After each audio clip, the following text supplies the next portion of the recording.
What's up YouTube? Before I begin, in case that this is the first video that you are watching from this series, I want to state the same thing that I stated in my previous E3 recap videos. I know this E3 recap video is ridiculously late, and that things said during this video may no longer be as relevant as they were in June. I apologize for the delay. I hope that you enjoy these E3 videos anyway, and thank you for watching in advance.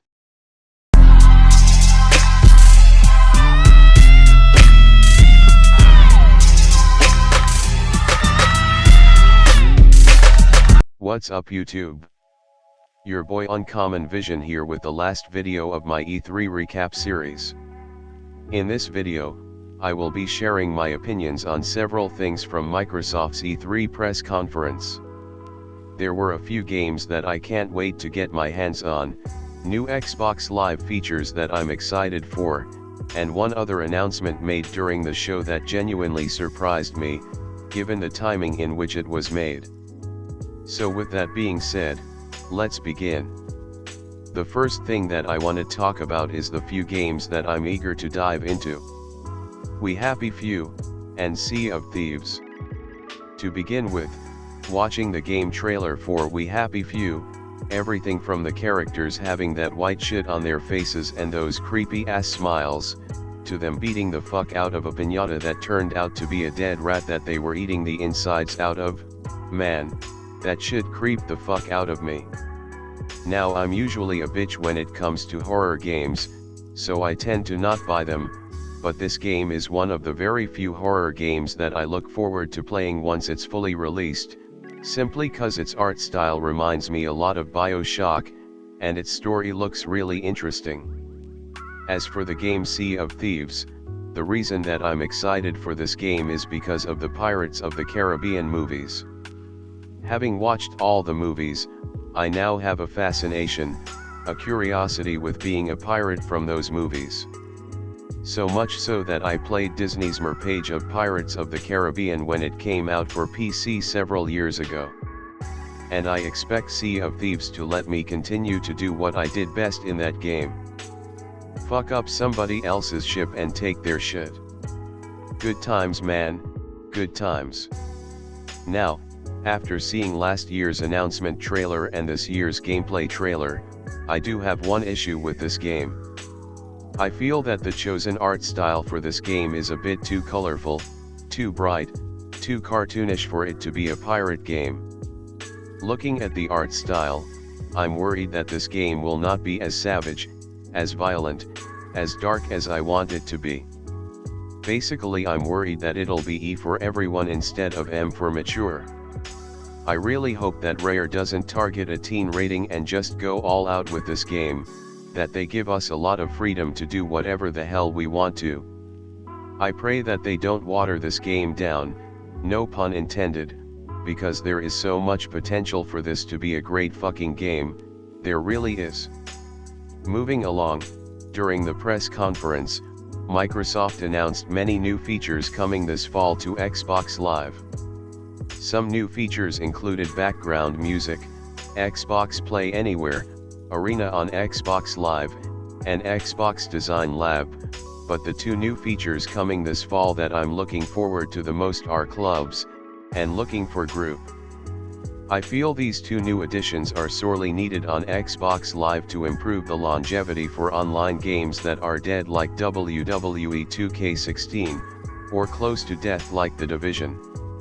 And just to clarify, when I say online games that are dead, what I mean are games that have a really low number of players who still play multiplayer matches, like WWE 2K16 has. Which by the way also has one of the worst online matchmaking systems I ever seen in my fucking life. When you know you have a fast and reliable internet connection, and it still takes 30 minutes to a fucking hour to find one or more people to play against, you know that game's matchmaking system is complete trash, and WWE 2K16's matchmaking system is complete trash. But, I digress. Clubs and Looking for Group are two features that I cannot wait to be implemented. Along with new features, Microsoft also revealed the Xbox One S, a slimmer version of the fat Xbox One. And honestly, it's about fucking time. As much as I love using my fat ass Xbox One, I'm getting really fucking tired of old people trying to play MASH on my console. Shit's ridiculous. In addition to being 40% smaller than the fat Xbox One, the Xbox One S will allow you to view videos in 4K. So, if you have a 4K TV, and buy the S, you'll then be able to watch your Netflix, Hulu, YouTube videos, all that shit, in 4K. Players on the S will also notice color enhancements in games that support HDR, high dynamic range. Now, while I'm glad they made a slimmer Xbox One, my one concern about this redefined console is it overheating all the time. Because of its reduced size, and because it has an internal power supply, instead of the big ass power brick that can knock someone smooth the fuck out if it's thrown at someone's forehead, I'm concerned that the S will cause another red ring of death situation that plagued the white Xbox 360s many years ago. I'm sure Microsoft took precautionary measures for issues like this, but you never know how effective those measures will be until the consoles are out in the market. All I'm saying is, if you buy the S, and that Xbox button on the console starts to glow or blink red, you might be fucked. The last thing from their E3 briefing that I want to talk about is Microsoft's big announcement of Project Scorpion. Come here! Now, in case you don't know by now, Project Scorpion, get over here! Is an upgraded version of both the Xbox One and Xbox One S. Microsoft said that this high-end console will be coming sometime holiday 2017. Wait. Hold up. Time out. Pause this shit right here, nigga. Pause this shit right here. Now what? What's your fucking problem this time? The name is Scorpio. Yeah, I know, that's what I just fucking said. Project Scorpion. Get over here! No, you fucking idiot. It's Scorpio. Project Scorpio. Scorp-P-O. Get the shit right. I know you got spell check, nigga. Look here, bitch, it doesn't matter if I call it Project Scorpion, come here! Project Scorpio, Project Capricorn, or Project whatever the fuck horoscope. The audience knows what the fuck I mean. That's not the point. You wouldn't want people fucking up your name. So don't go fucking up names of other people's shit. Hold up. Time out. Did you really just say what I think you just said? Yup, I sure did say your government name. What you gonna do about it, nigga? You feeling real, nigga? You feeling real? There's nothing but space and opportunity between us. Take your e-brake off and pull up, nigga. I dare you. You know what? I knew I should have thrown your 64 bitch ass in a tub of water when I had the chance. Man, fuck you. You dark ass Stephen Hawkings. Fuck you too, Johnny 5. You know what, bitch? What? You cheap shot motherfucker.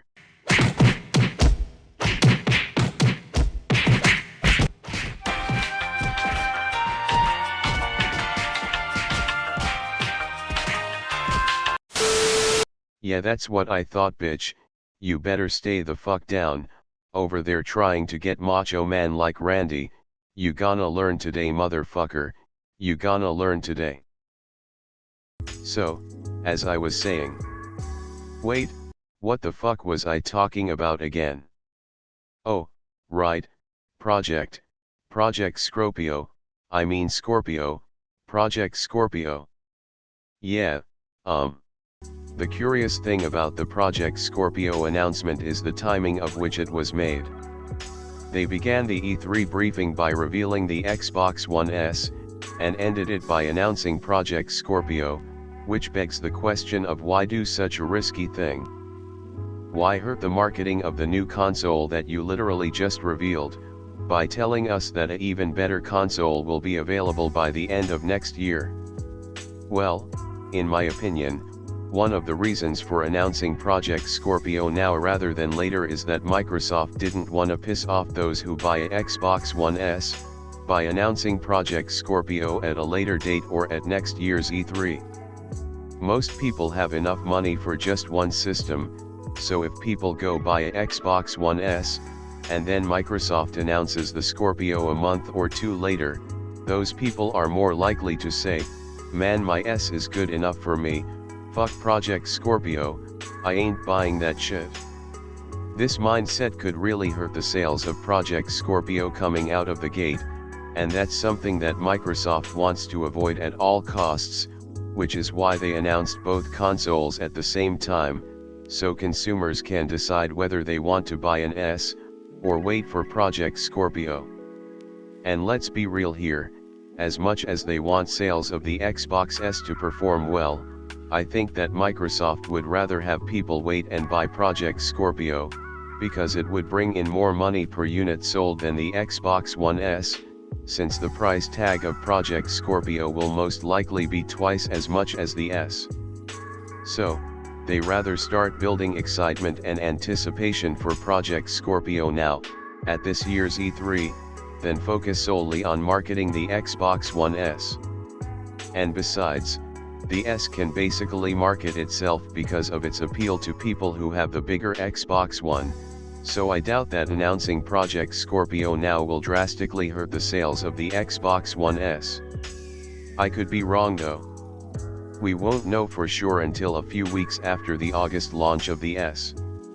Well, ladies and gentlemen, that will do it for this video, and my E3 recap series. If you want to view one of the other 4 videos in the series, links to each one can be found in the description below. As always, I encourage you to share any and all opinions on this video and my other E3 recap videos. Who do you think won E3? Which game publisher do you think has the best lineup coming out this year? What do you think about Nintendo NX, PlayStation Neo, and Project Scorpio? Will these new systems close the gap between PC gaming and console gaming? Let me know in the comments below. I sincerely hope that you have enjoyed my entire E3 recap series. For more series or playlists or whatever the fuck you wanna call it, remember to hit that like and subscribe button so I'll know that this is what you wanna see more of. And until next time guys, this is UnCommonVision saying.